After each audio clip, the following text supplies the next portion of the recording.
Hi everyone, it's Lisa the Mindful Equestrian. It's been a little bit since I've done a live. It's summer and I've been taking some time to do some stuff for me, which I hope you guys are doing as well. I know it's a busy time of year for everybody showing and vacationing and doing all that.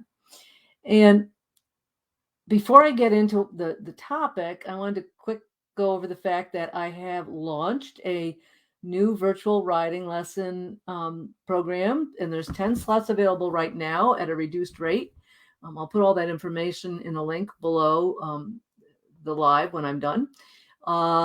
It's 3 sessions for a reduced rate, and you can either do the lessons by Zoom or Pivo, or if you don't have good service, you can also do a video, and then I'll do a lesson video review with you on Zoom at some place where you do have better service. So that's kind of exciting. And I'm in planning a professional mastermind group for professionals right now who are trying to come up with new ideas and create better programs and deal with expenses and all those things. So that will be launching in the next few months.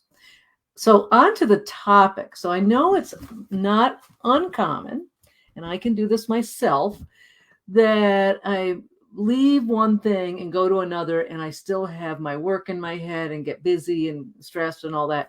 And it happens quite a bit with riders who either leave work or leave school or whatever they're in their busy day and go to the barn to ride or have a lesson.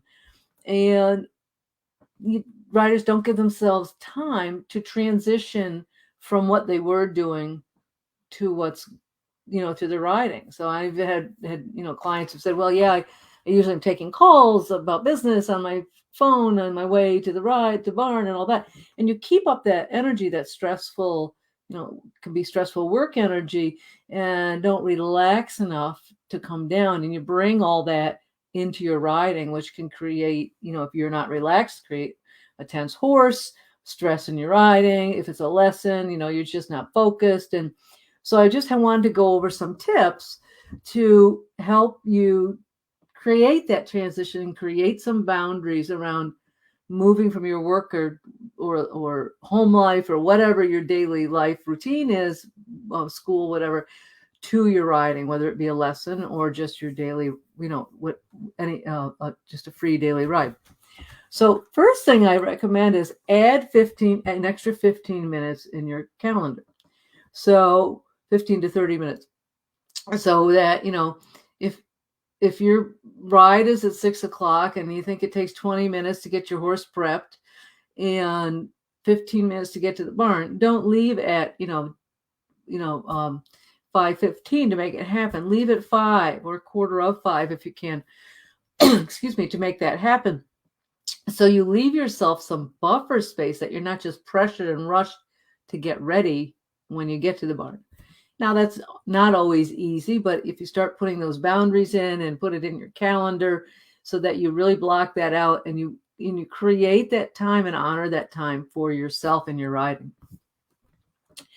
And then on the way to the barn, like I said, don't use that time from work, school, whatever, to the barn to make business phone calls or stressful personal phone calls or whatever.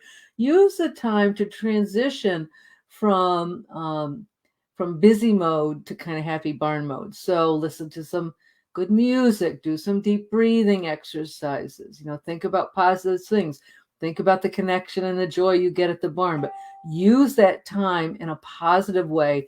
Don't use it and keep doing whatever you were doing before on the way to the barn, because then you can never kind of transition into that more relaxed, happy barn mode.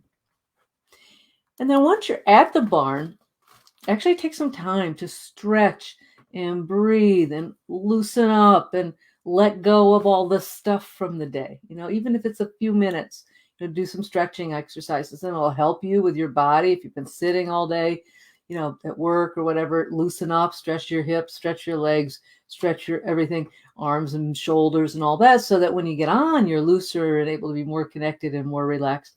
And just breathe, and it helps you kind of just take some time, again, to transition and wind down and relax.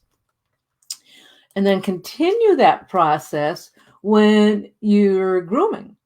So when you groom your horse, use that time and really connect and be really mindful and make it almost a meditative practice, that when you're grooming, that you're really connected, you're noticing the feelings and the smells and everything about all your senses, taking everything in, the sight, and really take that time to slow yourself down, and that will help you connect to your horse better and notice if there's anything going on with your horse and really paying attention, and just it'll help you relax and wind down and connect your energy in a positive way to your horse's energy.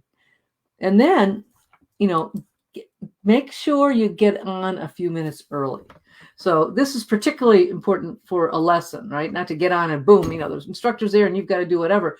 Get on a few minutes early, and then take some time to walk and breathe while you're on the horse, and with nothing in mind other than relaxing and connecting and getting in the right space and letting go of anything that you haven't let go of to this point.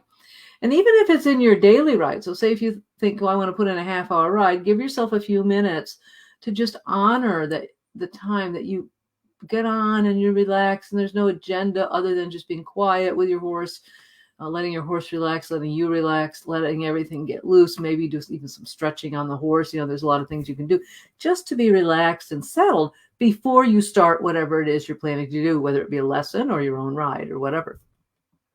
And then once your ride is done, do a wind down routine.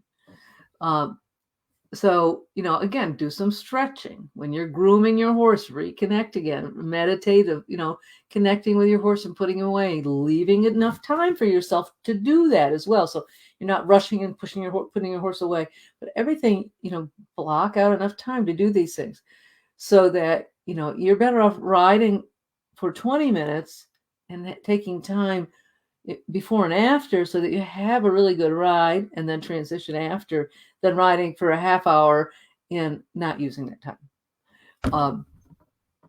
So just, really take some time with your grooming, think through what went on with your ride, some things you might want to maybe journal on later, think about for next time, positive things you want to work on and improve. Do it with a grateful mindset and not, negative around, I made these mistakes, but gosh, this went really well. And this went really well. And these are a couple of things I want to work on, and this is how I can do it. So really kind of connecting to that positive mindset. And then continue this on your way home or to wherever you're going after your ride. Really create a relaxed transition to the next thing you're going to do to the rest of your day. And you can use this time again to further review your ride in a positive way, not beating yourself up for it, but review it, listen to some relaxing music, let yourself really wind down to the next, before you go on to the next thing, so that this whole time before your ride, on your way to your riding, during your riding, prepping for your riding, during your riding, after your riding, you really honor as a place and a time for yourself, because riding is what brings you joy. I know that's why many of you ride. So you want to set it up so that you can get the most joy and happiness from it, and not do it in such a rushed way that you just don't have fun. And then your horse will go better, right? If you're relaxed and happy, then your horse is going to be more relaxed, and then you'll get more accomplished and things will go better, and you'll connect better to your horse because you won't be in your head about all the stuff at work. You'll be in your head about your riding and your horse and connecting to your horse. So give it a try, just some tips. If you have any questions, contact me at lisa@mindfulequestrian.com. Give it a try and get back to me on how it worked, if it helped you out. If you feel you need help, further to maybe work on some of this stuff, reach out to me, to set up a coaching, discovery call, free coaching discovery call. Or again, if you want help with, even some of the setup of a virtual lesson, we can help you with that as well. So it's been fun talking to you today, and have a great rest of your day, and I'll see you soon.